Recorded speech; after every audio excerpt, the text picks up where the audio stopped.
Coming next on C-SPAN, we'll hear the remarks of Texas Governor Ann Richards. Earlier this week, the first-term Democrat addressed a gathering at Harvard University's John F. Kennedy School of Government. Her speech was titled Governing, the Challenge and the Commitment. Ann Richards is a Texas native who served a variety of political positions before her election as governor in 1990. Her term will expire in January 1995. You may recall that Ann Richards chaired the Democratic National Convention this past summer in New York City. She also delivered the keynote speech during the 1988 gathering. We now bring you Governor Richards' address at Harvard.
And that's before you even said anything. I think I'll leave. Well, on behalf of the Kennedy School and the Institute of Politics, I'm delighted to welcome all of you to this afternoon's forum. I'm Albert Carnesale, the Dean of the school. Our speaker this afternoon burst upon the national scene about 4 years ago with a keynote speech at the 1988 Democratic National Convention in Atlanta. Displayed a sharp Texan wit that caught all of us. And Barry Goldwater said, she was funny. Funnier than hell. I'd like to listen to the Texas gal anytime she wants to talk. Close quote. But she was hardly a newcomer to politics in 1988. A longtime volunteer in Democratic politics, elected as a county commissioner, elected as state treasurer, the first woman to be elected to statewide office in Texas in more than 50 years at the time. And in 1990, after a tough campaign that people followed nationally, was elected governor of the state of Texas. But our speaker is more than a resume. Something that one might not ordinarily mention if our speaker was a man was the notion of bringing up 4 children and seeing grandchildren. And the reason you wouldn't normally mention it if the speaker was a man is because you'd know that his wife did it. In this case, this was done by the same person that has had and is having the extraordinary political career that is more often noted and that we more often talk about. Throughout her career, she's shown a strong commitment to improving the lives of minorities and women. As county commissioner, she started a rape crisis center, a center for battered women, and an infant parent training program.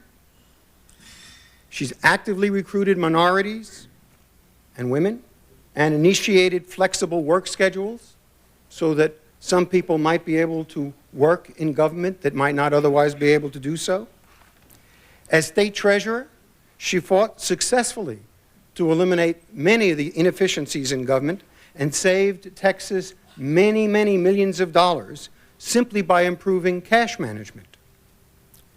As governor, she's pursued an activist course, taking on bloated state agencies in the insurance industry, hazardous waste disposal practices, and perhaps toughest of all, ethical standards for lobbyists.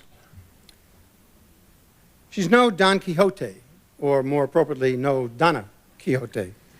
A pragmatic leader who really does bring life to the notion of politics as the art of the possible. Our speaker today was born with neither a silver spoon nor a silver foot in her mouth, but rather she has earned an international reputation as a silver-tongued orator. And I'm privileged to present to you the governor of the great state of Texas, Governor Ann Richards. Thank you. Thank you. Thank you very much. Thank you.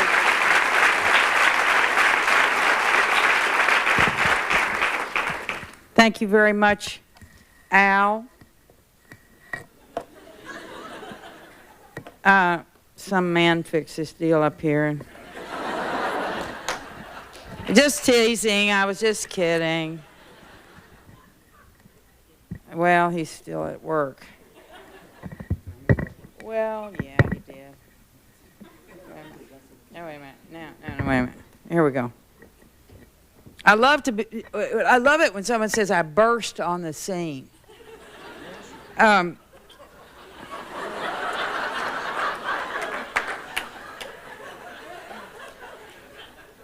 The most exciting offer I've had lately was someone who was planning a big event and wanted to know if I would jump out of a cake. Maybe I burst out of a cake. I declined. I said anyone 59 years old didn't jump out of cakes. I didn't think governors jumped out of cakes. Can you imagine them asking Governor Weld to jump out of a cake?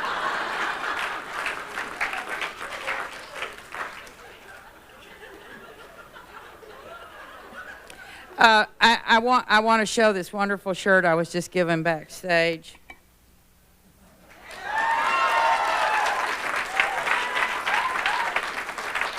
It says on the front, Texas Crimson.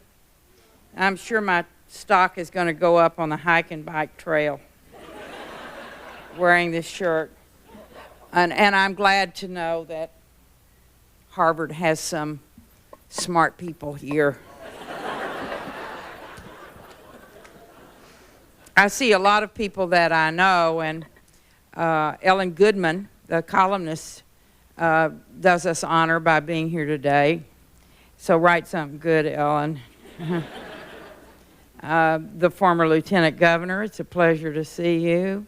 Linda Wilson, who introduced me earlier. I spoke to, brown bag lunch.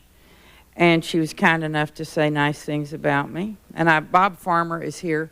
And I have to say something good about Bob Farmer because he raises lots of money for people who run for political office, including me. Good to see you, Bob. I truly feel almost overwhelmed with the desire to communicate my thoughts cogently today.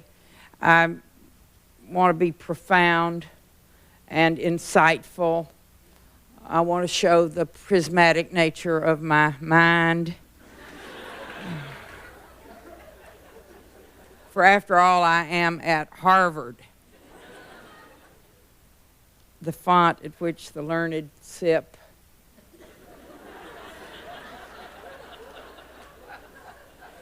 And then I decided to abandon all pretense for this very reason that I am at Harvard, and I might as well play it straight. As my friend Jim Hightower says, you can put lipstick on a hog and call it Monique, but it is still a pig.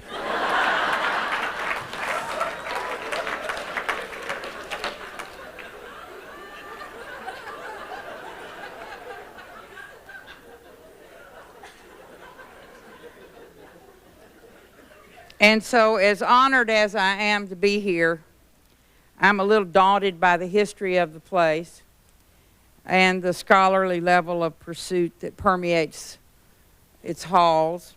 What I do offer is the experience of a political participant of very long standing, a public servant that is still idealistic about government, and a mother and a grandmother who knows as a matter of fact that no matter how bad nor how good it gets, this too will pass. And so I am going to talk to you directly, and I feel like I'm among friends, and I could probably just stand here and chat casually, but since they're putting it maybe on C-SPAN, I need to sound like I really know something important. I want to begin by telling a story that I've used a lot over the past year. Last spring I was on a ranch. I'd gone turkey hunting out in West Texas, and we were visiting another ranch where they had shot Lonesome Dove, and I wanted to go to the set and see the bend in the river and all of that. And as we were waiting for our ride back to the other ranch, I was left alone for a few minutes, which is an uncommon occurrence for me nowadays.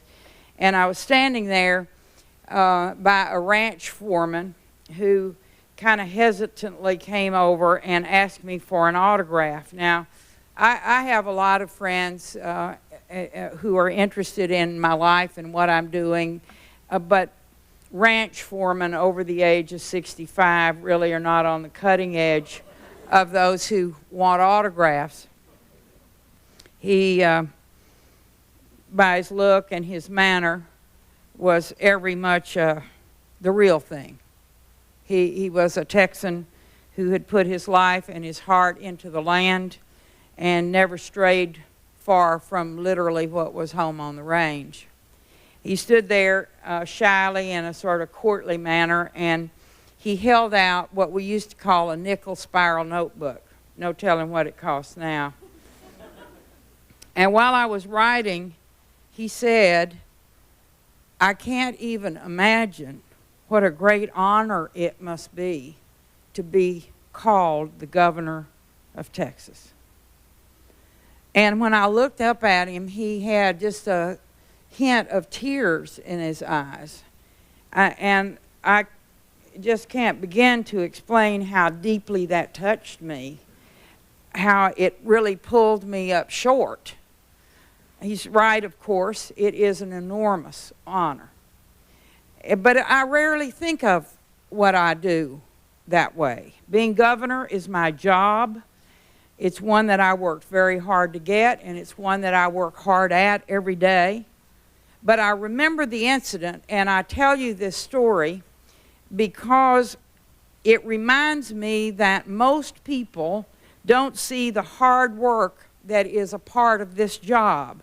They see the ceremony, and they see the trappings, they see the showcase moments of office, and they rarely see the frantic kind of balancing act that goes on as we try to meet rising expectations with fewer and fewer resources. And so for those of you here at this Kennedy institution that is trying to sort out what makes sense out of public policy, I am for a little while going to talk with you about the perspective of it from the governor's chair in the state of Texas. For all of you that study it, the rise of the new federalism and the scramble of state governments to keep pace is an old story. But for those of us who are in office, the story is as new as next year's budget cycle. In fact, we've gotten to the point where our spending is determined not by the legislatures in the state and not by the governors of the states, but by the federal governments and federal courts and sometimes state court mandates. For instance, this August I read an indignant article in the Wall Street Journal that suggested that while even the Postal Service for heaven's sake, is downsizing, state government and local governments are piling on new employees at an outrageous rate. And Texas was listed as the worst offender with 30,000 new public jobs. Well, I was horrified. I called my staff in. I wanted to know where those 30,000 people were. I mean, heads were going to roll, or at least some teeth were going to be rattled. But the facts turned out to be a little different. Now, far be it from me to suggest that the Wall Street Journal could make a mistake. But first, I want to own up that there were 21,000, not 30,000, new public jobs, counting federal, state, and local government jobs. Now, there were actually only 3,119 new jobs at the state level. But here's the kicker.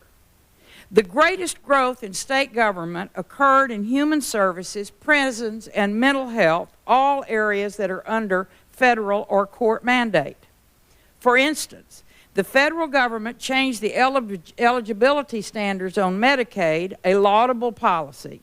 But that change required 1,716 new employees in Texas to handle the increased caseload. Federal court orders to reduce crowding of our prisons required 1,000 new correctional jobs, not to mention the construction of more than 25,000 new prison beds at the cost of several $billion in bonds and several $100 million more in operating expenses. It's not that any of these mandates are wrong or even wrong-headed. It is that every one of them requires new spending and requires someone else, not the courts, not the Congress, to come up with the cash. It may sound innocent enough, but think about it. What we are doing is separating the power to make policy from the responsibility to pay for it. Now, if you subtract all of those jobs I mentioned from the total, you actually come out with a net reduction in state jobs of more than 2%. Now, among those of us in government, there's no secret here about what's going on. And so if I could very quickly give you a review, and I know when you start talking about federal economics and federal governments and mandates, your eyes begin to roll back in your head. And you think, oh, it's so complicated. I mean, it is as if foreign policy is complicated. Well, none of it really is. I mean, all of us are capable of seeing through and understanding what's going on. So I want to distill it, if I may, so that you can clearly understand what's taking place at the federal level. If you add defense spending, interest on the debt, and entitlement programs, all available revenue for the federal government is spent. That's it. Every dime that comes into Washington, D.C. is spent on those three. So if there is any money that you're going to spend on any additional or new or innovative programs, guess what? It requires cuts or new taxation. So the obvious result is that any future national problems or any addition to national approaches is going to be pushed down to local government with more mandates and require more local tax increases, while all those in Washington are playing me no Alamo, me no Goliad. You understand? I wasn't there. I wasn't there when it happened. Now, during 12 years of theoretically tight-fisted Republican thrift,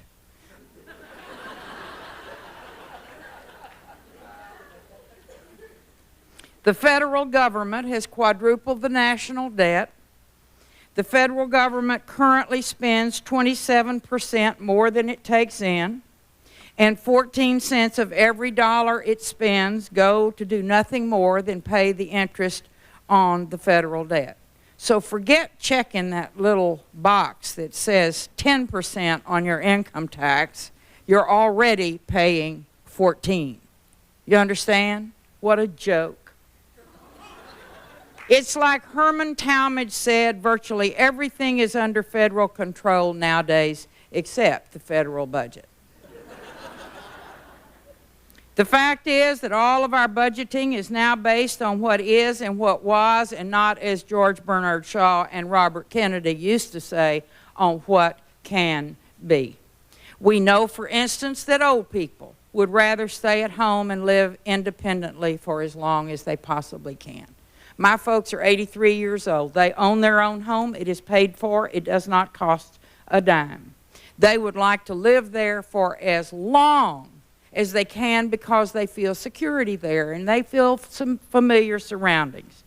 And we know that home health care workers are much cheaper than nursing homes or institutional care. Somebody that just comes by and checks to make sure you're okay, gives you a hot meal. And yet, as our population ages, do we double the number of home health care workers? Well, no, we don't. Because Medicare and Medicaid won't pay for it. They will pay for institutional care.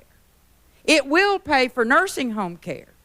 And so what do we do of necessity on the state level? But we go where the money is, even though it is ineffective policy and is more expensive than the alternatives. And as a result of these actions, we've gotten to the point where we are perpetuating a fraud when we talk about state government budgets. Because by the time we pay for federal government mandates and the court mandates and constitutional requirements, we in Texas control 16% of our money. And while we are hamstrung, our city and county governments are also caught in this same federal pinch. In Texas, federal aid to our 10 largest cities dropped from a high of $360 million in 1980 to $183 million in 1990. It is a frustrating situation, and one that has made many an elected leader feel caught in a real vice, and has made too many taxpayers feel like they're being taken to the cleaners, and it's hard to blame them for feeling that way. They're at the receiving end of what is the biggest Rube Goldberg operation that has been created in the last few years. An enormous contraption with every bell and whistle blowing full blast while all the levers and pulleys push the work down to the states, down to the cities, down to the counties, down to the street, where, as far as the taxpayers are concerned, precious little worth bragging about is happening. The truth is, our governments exist in a state of adversarial combat. And we are so desperate for dollars, for jobs, for anything that will help us meet the needs of our people that we are more than ready to fight. At the state level, the fight for that 16% of discretionary spending is literally viewed as life and death battle. Oh, sure, there are the reams of mind-numbing forms that would put an IRS agent to sleep. There are the endless goals and priorities and measurements that seem to ask, how did you count your beans so that we can tell whether you cooked them or not? And whether they were cooked to the appropriate tenderness. In the immortal words of David Stockman, none of us really understands what's going on with all these numbers. But no matter what you do, it always seems to get down to questions like, would you rather throw people out of nursing homes or take food out of the mouths of children? And there's rarely much question of how good a federal program is. The only question is, how do I get it? How do I get it from my state, my city, my district? And if I don't get it, how am I going to explain it to the electorate? We've gotten to the point where we spend so much energy competing with each other that we don't have much left over for the international competition, and that's our real challenge. Maybe Tokyo does compete with Osaka, but I doubt it. I seriously doubt it. And I don't think any of us believe there's any long-term gain in this tribal warfare of city against city, state against state, state against federal government. Common sense tells you that that's a losing proposition. And I believe that the voters understand it and they know it. It's one of the areas where they are way ahead of their elected officials and the so-called experts. For years, they have wondered how their federal government can spend $1,491 billion a year and still can't produce jobs or health care or anything that helps hold families together. They can't believe that we spend that kind of money, and they are still out of work. And their parents are not being cared for, and their children don't have insurance. They see people going without, and then they read that the federal government has sponsored a grant for $2 million to study the nocturnal habits of wood rats. I made that up. But you know what I mean. And they ask themselves, they say, how can this be? And the budget experts, the sophisticates in the know, explain in condescending terms that, of course, these are completely different programs with completely different authorization sources. One really has nothing to do with the other. Well, maybe it's time that something did have to do with the other. In 1868, there was a Russian playwright that wrote that the entire civil service is like a fortress made up of papers and forms and red tape.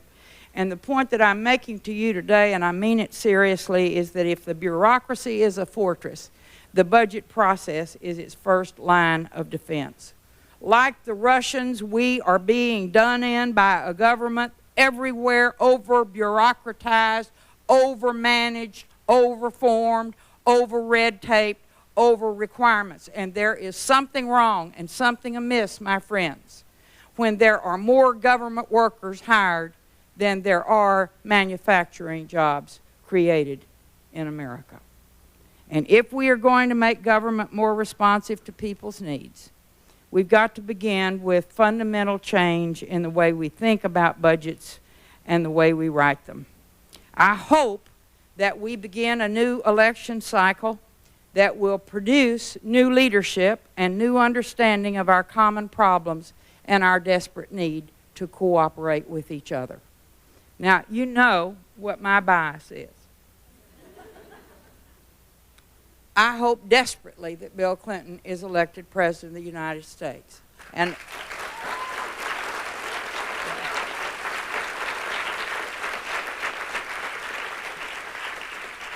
I hope so for some very practical reasons for the American people.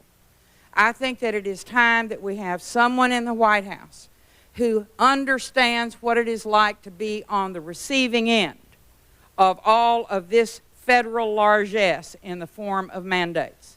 Someone who spent time for 3 terms in seeing exactly what the effects are of federal action without the money to pay for it. We hope that every level, White House, courthouse, may begin to realize that we all have a common set of taxpayers. These are the same people that pay federal taxes and pay local taxes. And while we know that so many of our problems are national in scope and therefore require national solutions, we can do our best at every level to make some sense out of our process. There are a number of books being written. David Osborne talking about the innovations that are taking place in local government. And it is true that they are, but it is not out of simple creativity. It is out of absolute desperation. Alice Rivlin has written a book that I'm sure some of you have seen that talk about re-examining the whole structure within the Federalist system to determine how we can create some cooperative agreement between our governments. We're doing our damnedest in Texas to examine every program and function by asking 4 questions. Does it improve our kids' education? Does it contribute to the health and safety of our people? Does it help create good private sector jobs? And do the people want it and need it? Now that's pretty simple.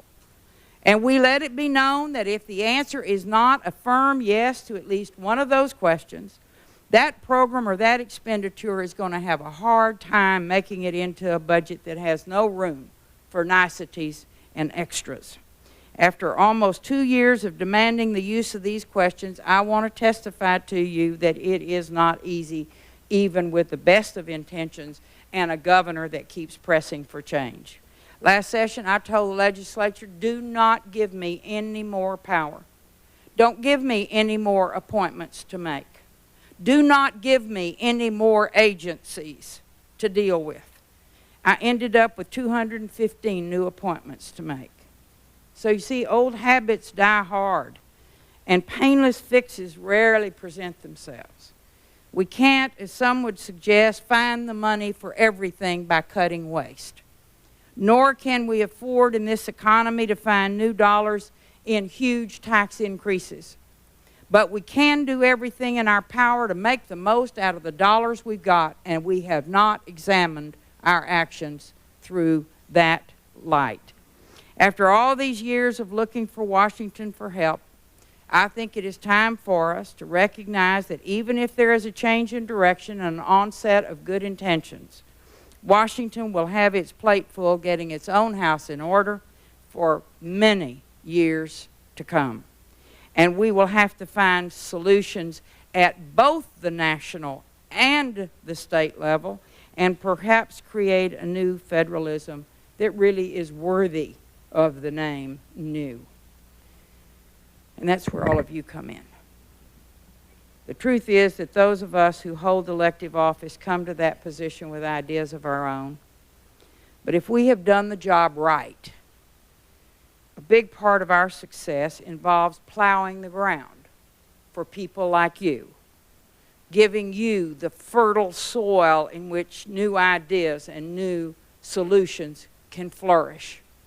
You are energetic enough, idealistic enough, not to be afraid of change.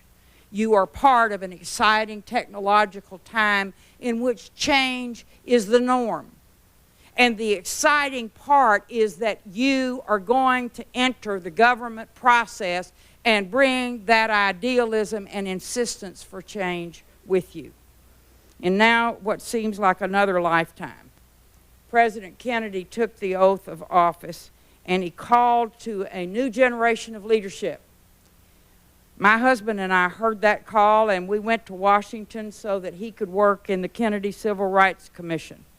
And later we returned to Texas, determined to change politics and change the lives of Texans for the better.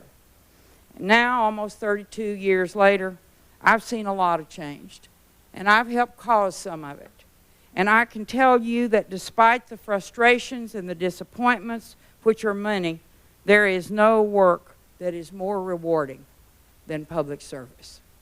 You may go somewhere else and you may make a lot of money, but you will never receive the kind of gratification that you receive from looking someone in the eye who says, "Thank you for helping make my life better."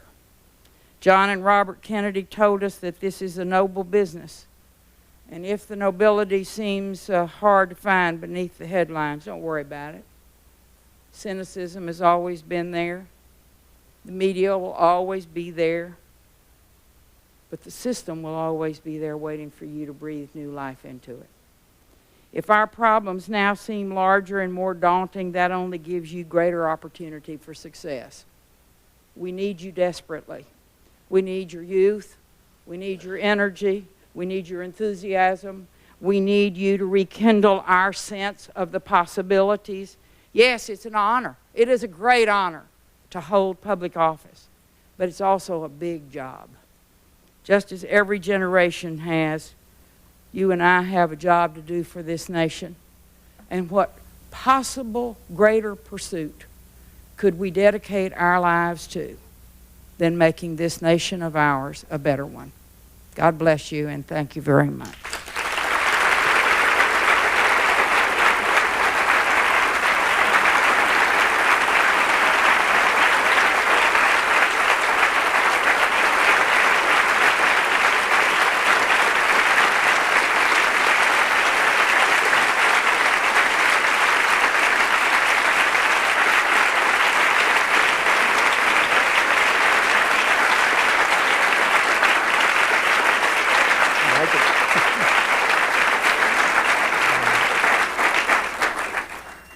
Thank you. Governor Richards will answer some questions. There are microphones here, and two on the next floor.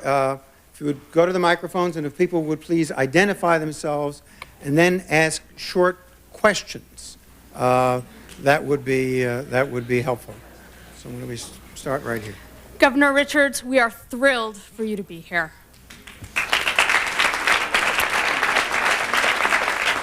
My name is Tamar Shea. I'm a senior at the college. I have a question. What advice did you give to the women who are running in races across the nation when you were at the Democratic convention? And what did your granddaughter say to you after you spoke at the convention? I didn't pay her to ask that. Because it's a good story.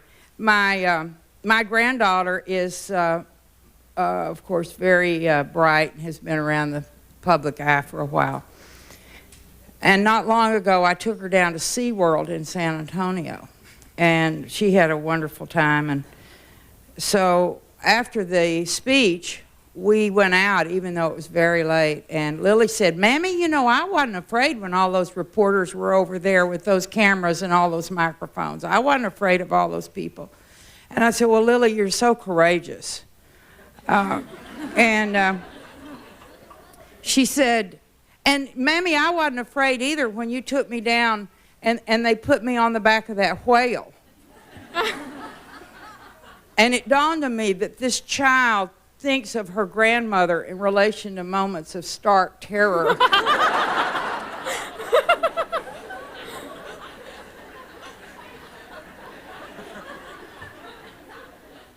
When I was much younger, I gave everyone good advice. And I don't do that much anymore unless I'm asked for it. Because I just felt like, well, it got me in trouble, and they didn't do what I told them to anyway. But I do advise women a lot about running for public office when they ask me. And it is a craft. I told a group earlier today of faculty that this is an almost schizophrenic life, because the talents that it takes to be elected to public office are entirely different than the talents it takes to serve in public office. And not very many of us are good at both. I like serving better than I like running, but I think I'm probably better at running than I am serving, you know? And I tell women that, oh boy, I want this to come out right. I tell women that it is time for them to think of it as a craft. Women think that they have to do everything. I mean, we've got to be able to mop and sweep and wash the dishes and make the telephone calls and herd the children all at the same time. And I think we have a tendency in politics to think that we have to run our campaigns, we have to be media experts, and yet we have to be on the road all the time, and we have to be a perfect hostess, wife, and mother in the process. And something's going to give. And what will probably give is the campaign itself, and you as a candidate. As a candidate, you must think of yourself as a commodity that is out there, that must be alert, that must be bright, that looks like it's having the time of its life. And all of the logistics and the management and all of that has got to be done by someone else. And if you can't let go of it, you're not going to be very good in public office.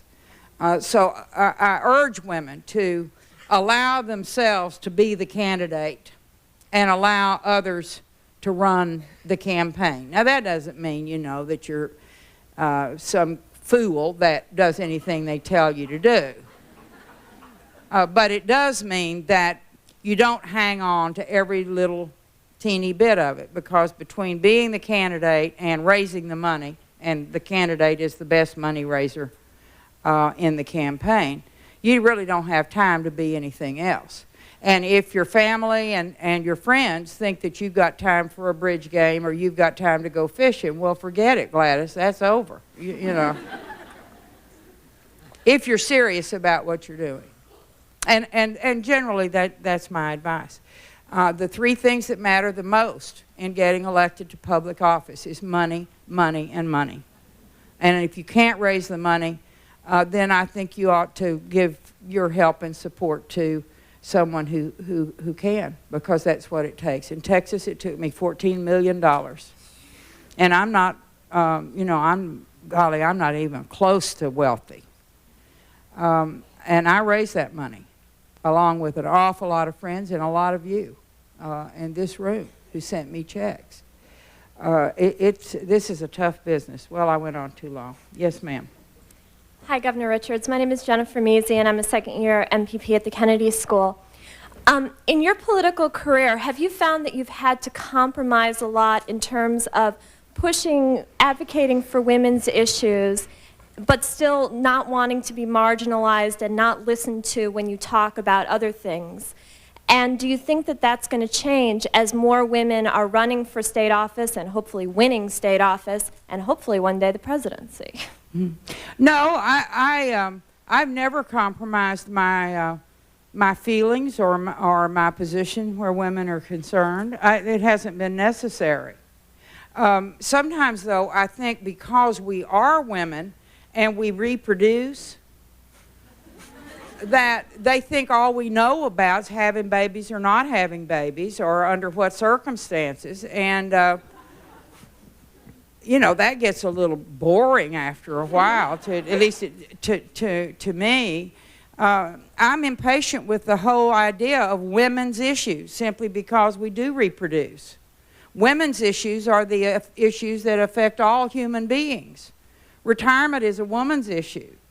Jobs and good pay are women's issues. Health care is a woman's issue. Education, both when you're young and in your later life, are women's issues. So to compartmentalize us into some sort of creature that doesn't know anything beyond reproduction, child care, or nursing would suggest that we haven't advanced very much since my youth some 50 years ago. But as far as, I mean, everybody knows where I stand on women's issues. I like, though, to think that we are allowing men to take on women's issues. It broadens them. It gives them a, you know, I'm very serious about that. In this political time, we've shown that we have a lot of political clout. Why should we hog all the women's votes? Why shouldn't we allow men the opportunity to adopt some positions that would allow them to get women's votes too? You understand? And then it's a win-win. It not only broadens their base, but broadens our agenda. In fact, I can't even think of an issue that is a big controversy in Texas that you would describe as a, quote, feminist issue, now that I'm governor.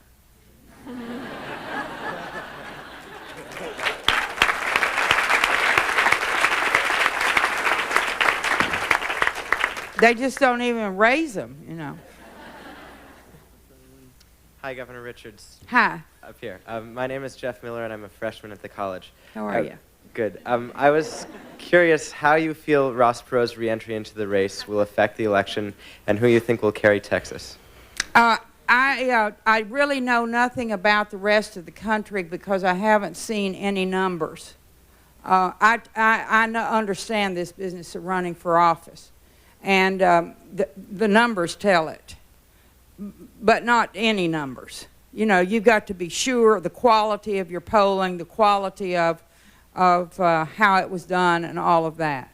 So I can't comment on what effect Ross might have for the rest of the country. I can tell you that in Texas, that I feel very strongly that he is going to help Bill Clinton as a consequence of his re-entry into the race. It's more of a gut instinct than it is anything else. It is because there are people who voted for Reagan, who voted for Bush, who cannot believe that they're broke.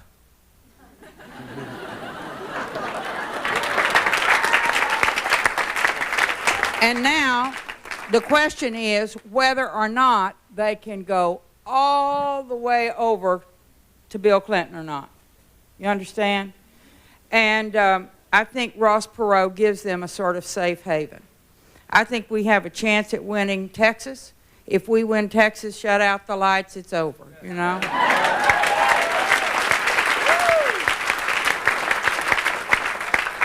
I do not think that this campaign has, its results are evident yet. I think that the populace really begins to pay attention in the last 2 weeks before the election.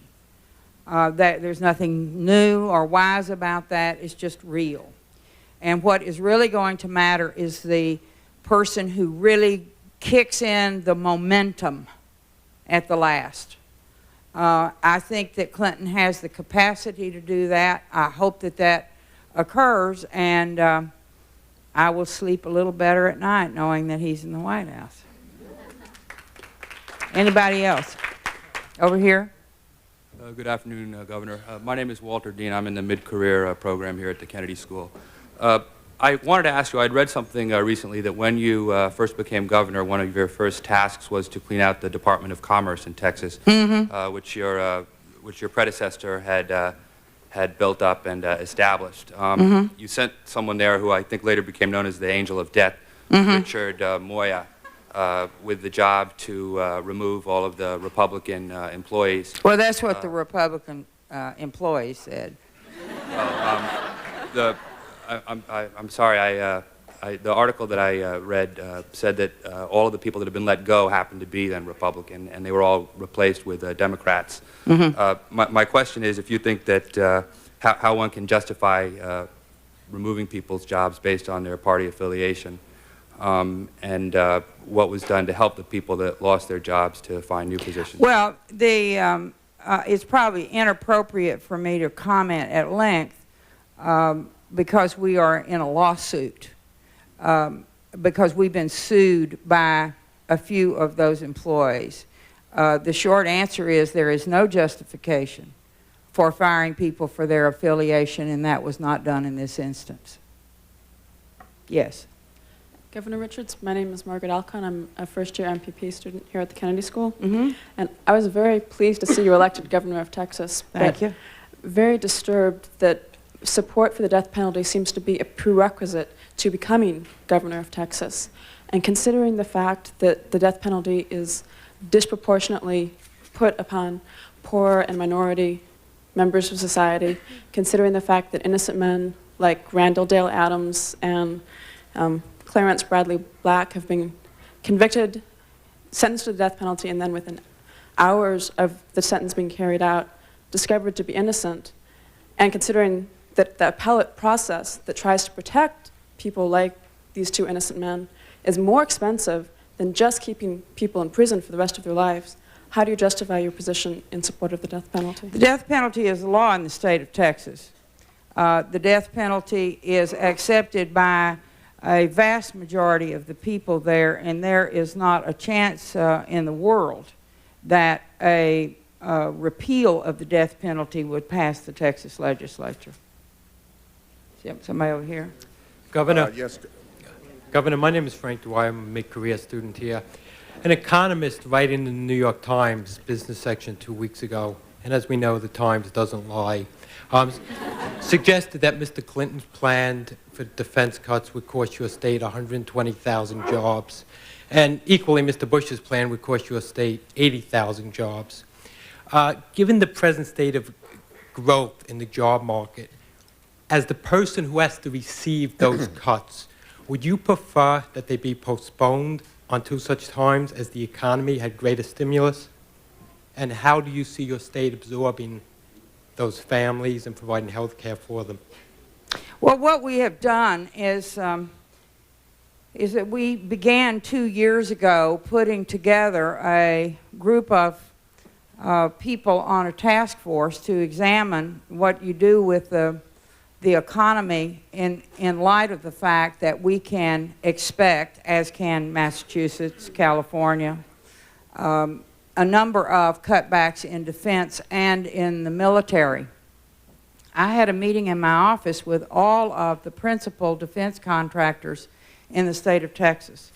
And I asked them specifically, what do we need to begin to do now before the cuts come that will prepare you, prepare your corporations to be able to move to another and more productive kind of manufacturing?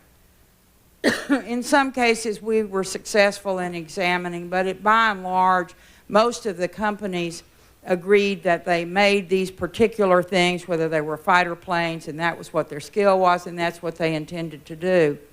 So we then asked them if they would cooperate in giving us all of the suppliers, that is, the second line businesses that produce and furnish them the materials that they need to do what they do.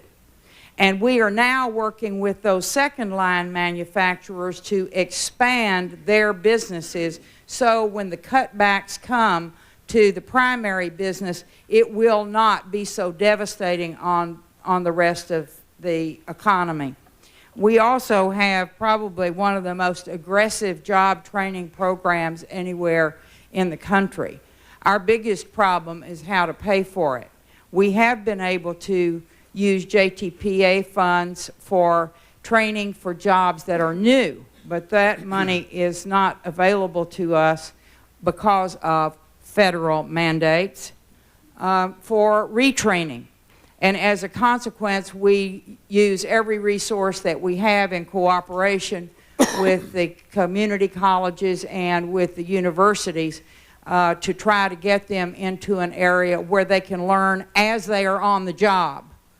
It's too late to wait until the cutbacks come. If they show an interest in some other area, then we try to get them plugged in and we try to get them what assistance we can. It really doesn't, you know, this country, the only economic development program it's had from the federal level that I can remember in my lifetime has been defense. And so it is not surprising that as we face these cutbacks that there are going to be real difficulties for states that were dependent on defense, and Texas, Massachusetts, and California, I believe, being the top three.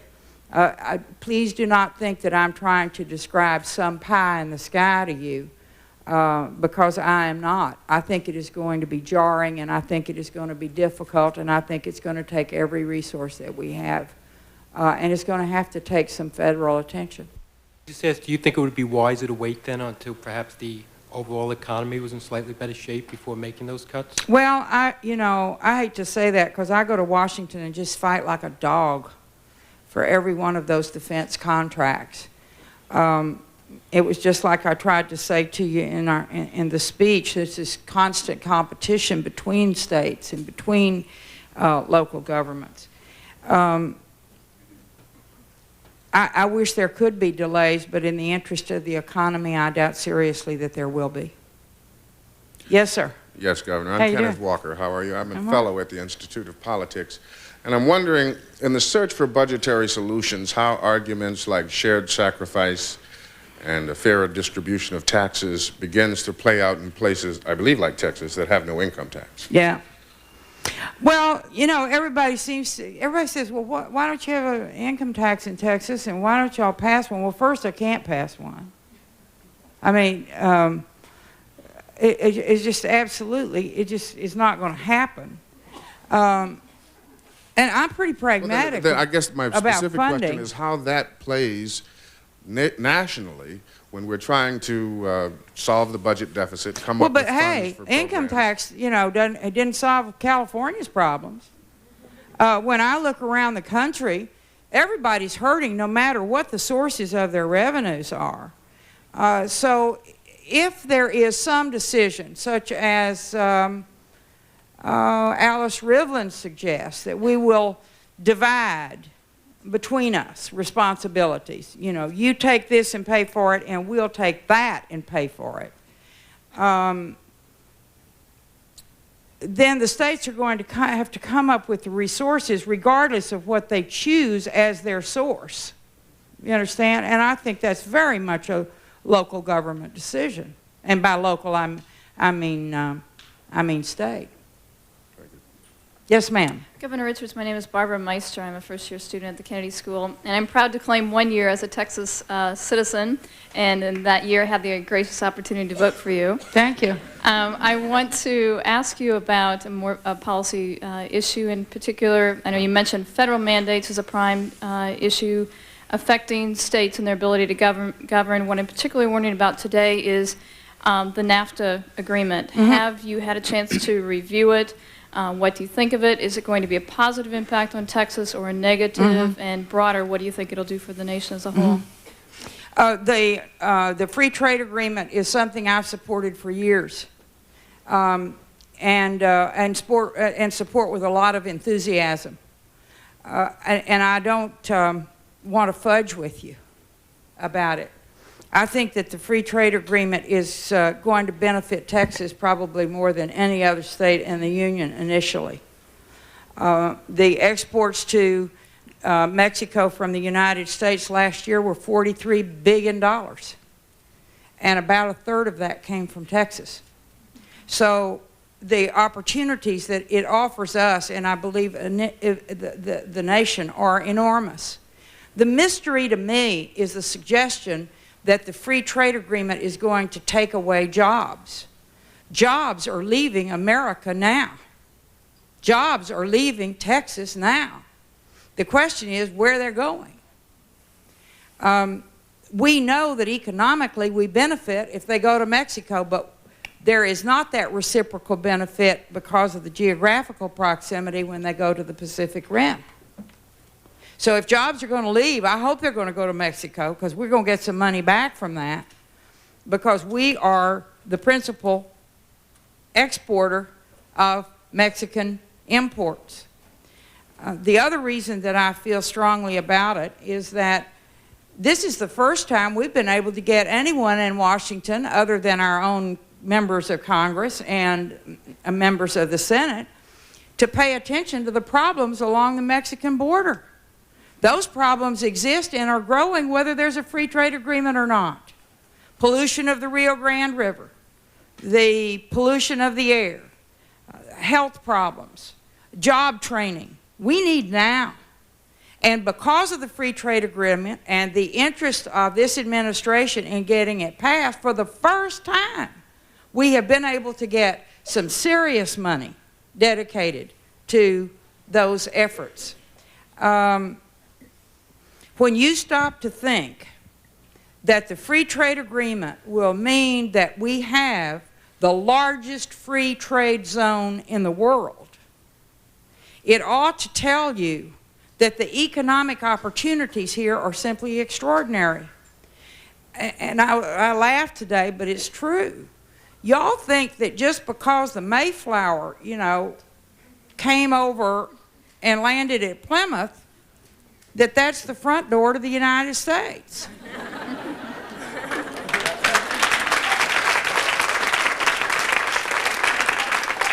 The front door is just as likely the Rio Grande River. And I firmly believe that this is the opening and the beginning of an enormous opportunity for us to the south, to Central and South America, that will soon follow. Hello, Governor Richards. Hi. Hi. My name is Dawn Martin, and I'm a research assistant at the Kennedy School of Government. And what I wanted to ask was, we all know that the family values issues represents a somewhat defunct political strategy created by the Republican Party. But long before this issue developed into what it was, there was an incredible emphasis in the media on Hillary Clinton's role not only as a mother, a wife, a woman, but also her role in the campaign and the possibility of Bill Clinton's presidency. And I wonder if you thought that was a creation of the media, the voters, or again, the Republican Party strategists. Well, I don't think it was a creation of the voters. I'm not sure the voters are paying that much attention at this point. Certainly it is undoubtedly a Republican strategy. And, you know, I'm not one of those that knocks the media. I mean, they do their job. My Lord, I wouldn't do it for, you know. They've got to fill that stuff up every single day. I mean, our appetites are insatiable. What would you do if you got the Boston Globe one day and there was nothing on the front page? You know, you would, it is really hard to just grind out those words every single day. And usually about something that you are bored to tears with. You know, something you've been reporting day after day, and the editor wants one more. You know. And it's the same with television. Same thing. Good news is no news. The only news is controversy, anger, violence, disagreement, sex, what else can I think of? Fun. And so I'm telling you, there are times when I don't watch the news. If I'm feeling kind of low, hey, turn it off. Because, I mean, there ain't going to be anything but bloody bodies on the highway. And there's always been this fascination with the wife of whoever. And whether, you know, what she wore and whether it was long enough and how high the heels were and whether or not she tipped her cup at the tea party. I mean, that went back a long time ago. And now I think that they have tried to inject something in here that women who have a career, who are bright, who have a profession, who work for a living, that something's wrong with them as mommies. And I think it's backfired. I think that there are so many thousands of us who do work and who do manage to do our job and love our children at the same time, who are really angered by that, because they were talking about us too. They were not just talking about Hillary Clinton. So I don't think it worked, but it gave them something to write. Gave them something to put on the tube. And I just think that, y'all, when you read stories, you have to put your common sense filter, just slip that into your brain, just like you would, you know, the disk into the computer. You've got to filter what matters. Yes, sir. Governor, I'm Wayne Cox. I'm working on the master's program here in the mid-career program. I used to live in Texas and left there quite a while ago, but one of the people I knew back then was named Robert Rodriguez, and I worked with him in organizing neighborhood councils, and he went on to file a lawsuit on behalf of low-income students throughout the state of Texas to try to get the state finance system to have equal treatment, equal funding for all students, and it's not that way now, as you know. Yeah. The federal courts went ahead and agreed with that lawsuit and the subsequent lawsuit. And that's been over 15 years since those courts have agreed to that, but yet the state's school system is still pretty unequally funded. Low-income people, minorities, their students tend to be only get half to sometimes a third the kind of educational support per student as in high-income districts. The state, the state's had several special sessions, no results. Do you see a light out of that dark tunnel? I don't know. We're going to try another special session. Y'all, without getting too complicated about this, the education system in Texas is paid for with property tax. It's collected on the local level, and you know, some property is worth more than other property. So there are districts that are extraordinarily wealthy, and there are districts that are very, very poor, and the poor are taxed a whole lot more because of the low value of the property than those in the rich districts. And so this contest has been in the Supreme Court now for years. We have had, I don't know, I think 9 special sessions trying to resolve it. And we'll pass something, we'll send it over. The Supreme Court says, no, that's not good enough. We want you to do something else. And then we go do what we think they want and send it back, and that's not good. So here's the only way I know to try to get it resolved. In past times, to be able to pass a bill, and I must tell you that it is difficult to pass legislation. It's easy to kill it, but it's difficult to pass it. We have a situation where I've got to get 100 votes in the House to submit any question to the voters. It's a lot of votes to get, especially when you get all the partisan stuff into it, you know, and all the politics. But I think we've got to separate process from money. Always before, We have fought it out in the legislature, and we said, okay, here's how we're going to do it, and here's how much money we're going to put into it. I want to get the legislature to pass a process that says here's how we're going to do it, and submit that to the voters. And then in the regular session, come back and put the funding into that plan. Maybe we can do it, but I just can't tell you whether it will work or not. It's not complicated. We've got several choices. We can either take money from the rich districts and some way get it down to the poor districts.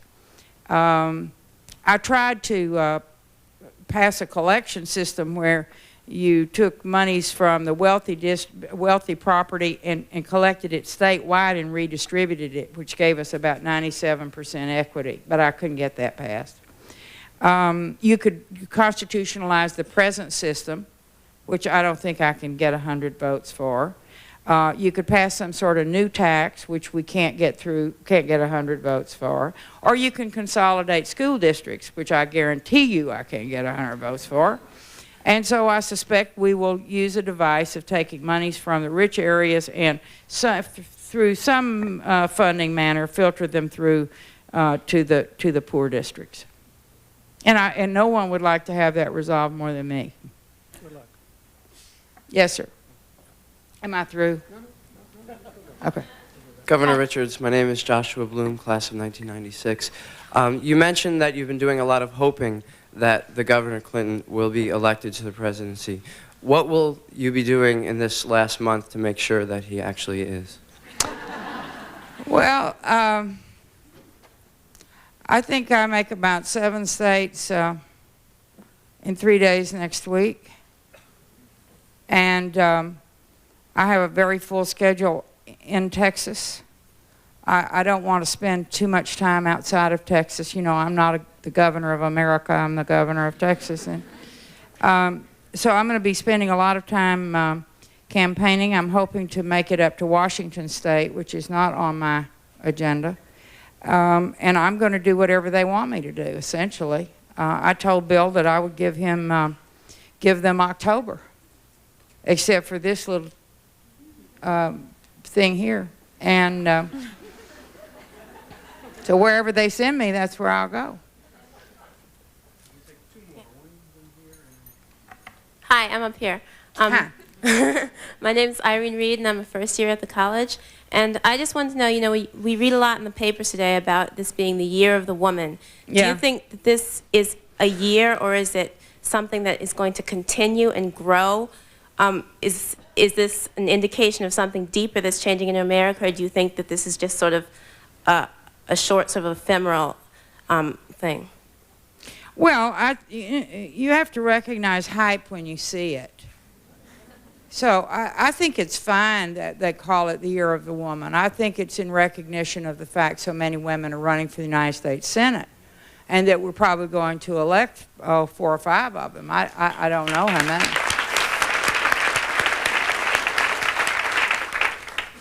I think it is here to stay. I don't think it's going to go away. Women bring a certain newness, a certain energy, a certain excitement, but we're no better than men. I mean, we're not super women any more than they are super men.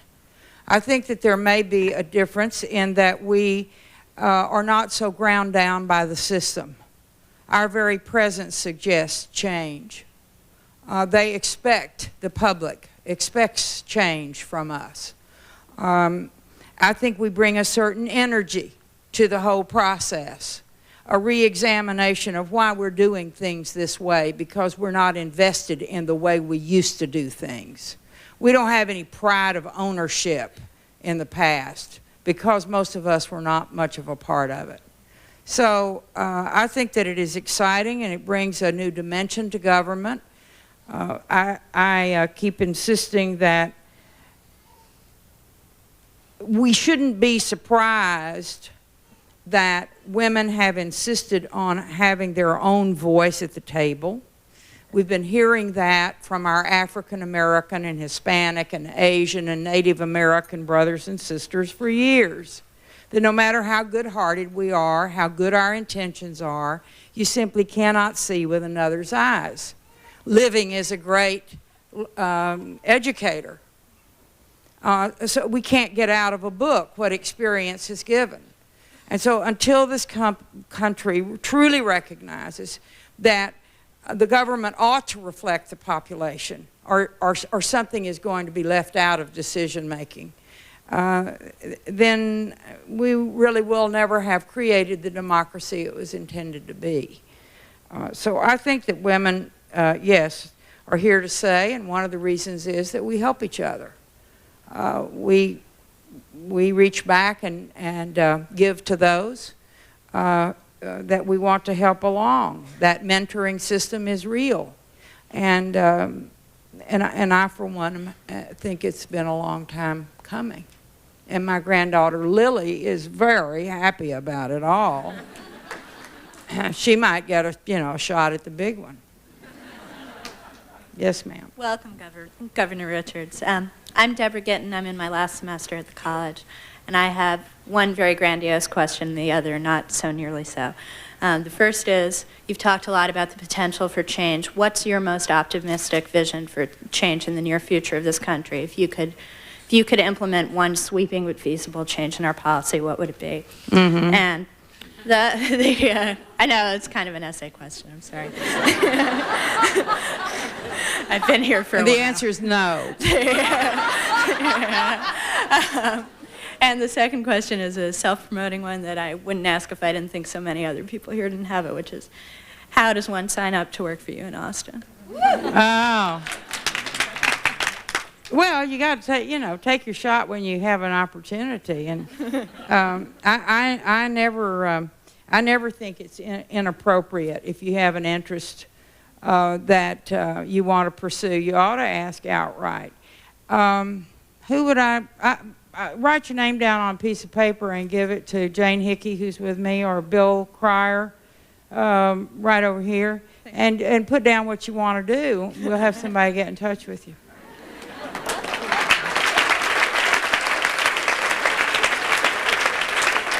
And if I could change one thing about the federal government, it would be the President of the United States.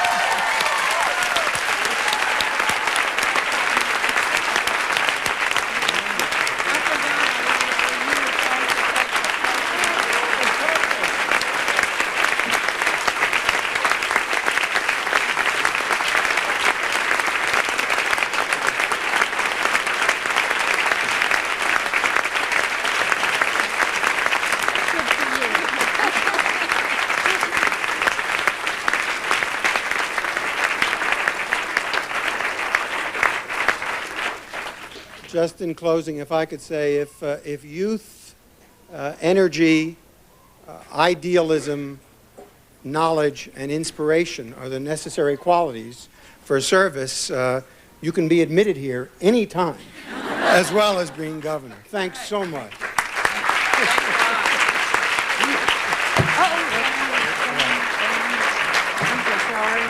Big problem, right? Somebody will clean that up, No, I guess. I'm sure they will. This will all be. You know my impulse This will all is to be get right down done. and pick No. on it.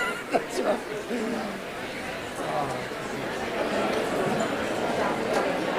We have this program reminder for you to join us on Thursday morning for a discussion concerning veterans benefits.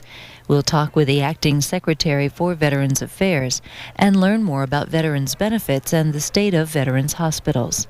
Our live viewer call-in program will begin at 8 a.m. Eastern Time here on C-SPAN.